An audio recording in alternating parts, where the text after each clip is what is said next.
السلام علیکم ورحمۃ اللہ وبرکاتہ۔ محترم ناظرین و سامعین، آج میری گفتگو کا عنوان ہے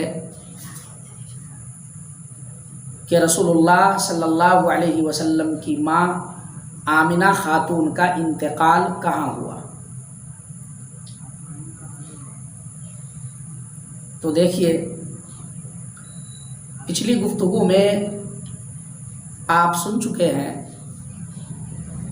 کہ رسول اللہ صلی اللہ علیہ وسلم اور ان کی والدہ جناب آمنہ خاتون اور ان کے ساتھ حضرت ام ایمن، یہ قافلہ، چھوٹا سا قافلہ 3 آدمی کا مدینے کی طرف سے رواں دواں ہوا مکہ آنے کے لیے، مکہ کے جانب۔ جب ابوا نامی جگہ پر آپ لوگ آئے، تشریف لائے، تو موت نے آ کر جناب آمنہ خاتون کو پکڑ لیا، جس کی وجہ سے آمنہ خاتون بے بس ہو گئی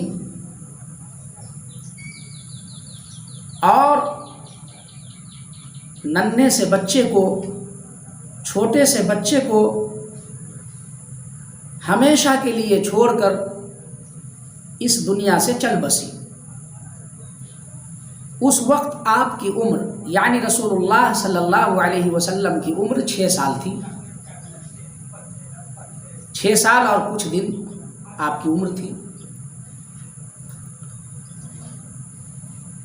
چونکہ اچانک آمنہ کا انتقال ہوا، اب تصور کیجئے کہ اس وقت اس ننھا سا بچہ کے دل میں کیا گزرتا ہوگا، کیا قیامت ٹوٹ گئی ان کے اوپر کہ وہ اپنی ماں سے چمٹ گئے اور رونے لگے۔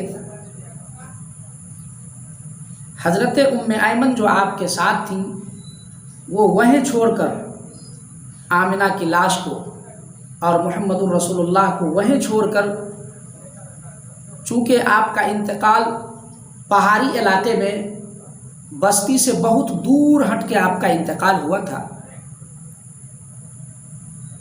وہاں کوئی آبادی نہیں تھی، جنگل ہی جنگل اور راستہ تھا، وہاں کوئی انسان نام کا وہ کوئی نہیں تھا۔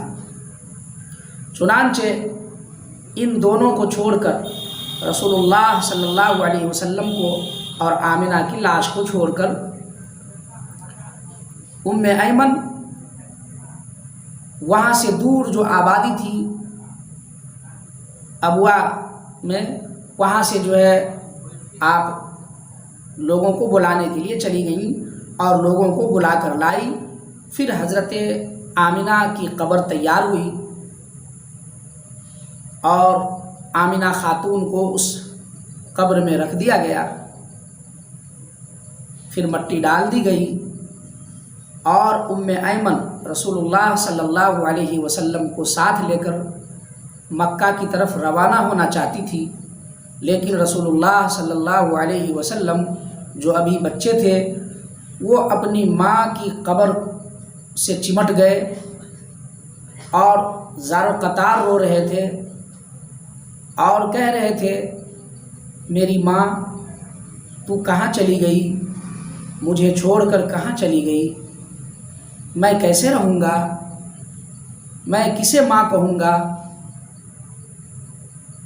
گویا کہ آپ بہت روئے اور قبر سے چمٹے رہے، لیکن ام ایمن زبردستی آپ کو اٹھا کر، کھینچ کر اپنے گود میں لی، ان کو پیار کرتے ہوئے، سمجھاتے ہوئے مکہ کی طرف روانہ ہو گئی۔ جب آپ مکہ تشریف لائے تو اب چونکہ آپ کی ماں تھی نہیں، تو آپ کو حضرت عبد المطلب نے اپنے تحویل میں لے لیا اور آپ ان کی پرورش کرنے لگے اور رسول اللہ صلی اللہ علیہ وسلم کو بے پناہ پیار دینے لگے۔ لیکن ایک ایسا وقت بھی آیا کہ جب آپ کی عمر 8 سال کی ہوئی تو حضرت عبد المطلب بیمار پڑ گئے۔ بیماری کے عالم میں وہ ایسا گرفتار ہوئے کہ اب انہیں لگنے لگا کہ میں نہیں بچوں گا، میں مر جاؤں گا۔ چنانچہ اپنے تمام بیٹوں کو بلایا۔ جب وہ آ گئے تو ان سب سے کہا کہ یہ میرا پوتا ہے اور یہ یتیم ہے، اس کے سر سے سایہ والد کا اٹھ چکا ہے اور والدہ کا بھی اٹھ چکا ہے۔ اب میں تھا جو ان کا دیکھ بھال کر رہا تھا، خدمت کر رہا تھا، لیکن ان قریب میں بھی انتقال ہو ہی جاؤں گا، لہٰذا میرے بعد میرے اس پوتے کو کوئی پریشانی نہ ہو، اس لیے آپ لوگوں کو میں نے بٹھایا ہے۔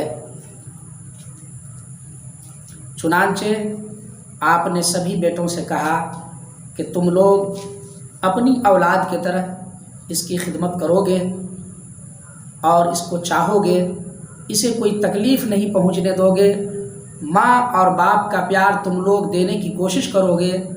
سبھوں نے حامی بھر دی۔ چنانچہ خواجہ ابو طالب جو آپ کے سگے چچا تھے تو ان کا ہاتھ آپ نے پکڑا، عبد المطلب نے پکڑا اور رسول اللہ صلی اللہ علیہ وسلم کا ہاتھ بھی پکڑا اور رسول اللہ صلی اللہ علیہ وسلم کے ہاتھ کو ابو طالب کے ہاتھ میں رکھا اور کہا کہ یہ تیرا بیٹا ہے، یہ تیرا بھتیجا ہے، تو اس کا دیکھ بھال کرے گا، خیال تو سب رکھے گا، لیکن تمہاری ہی پرورش میں یہ رہے گا، تمہاری ہی خدمت میں یہ رہے گا، تم ہی اس کا دیکھ بھال کرو گے۔ ابو طالب نے ہاں بھر دی۔ پھر رسول اللہ صلی اللہ علیہ وسلم خواجہ ابو طالب کے گھر رہنے لگے۔ چونکہ ابو طالب بھی کثیر العیال تھے تو رسول اللہ صلی اللہ علیہ وسلم کو اپنا بوجھ دوسرے پہ ڈالنا آپ اچھا نہیں سمجھتے تھے۔ چنانچہ کم عمری میں ہی آپ نے اس چیز کو پسند کیا کہ میں کام کروں اور کام کر کے پیسے کماؤں تاکہ اپنی خدمت بھی ہو جائے، اپنا جو ہے اپنی ضرورت بھی پوری ہو جائے اور خواجہ ابو طالب پر بوجھ بھی ہم نہ بنے۔ چنانچہ آپ کچھ دن مزدوری پہ بکریاں بھی چرائے اور جب آپ کچھ بڑے ہوئے تو ابو طالب کے ساتھ تجارت کے لیے ملک شام بھی تشریف لے گئے۔ ملک شام گئے اور آپ نے وہاں تجارت کو دیکھا، اس کو پرکھا، اس کا رنگ ڈھنگ آپ نے سیکھا کہ کس طرح سے تجارت کیا جاتا ہے۔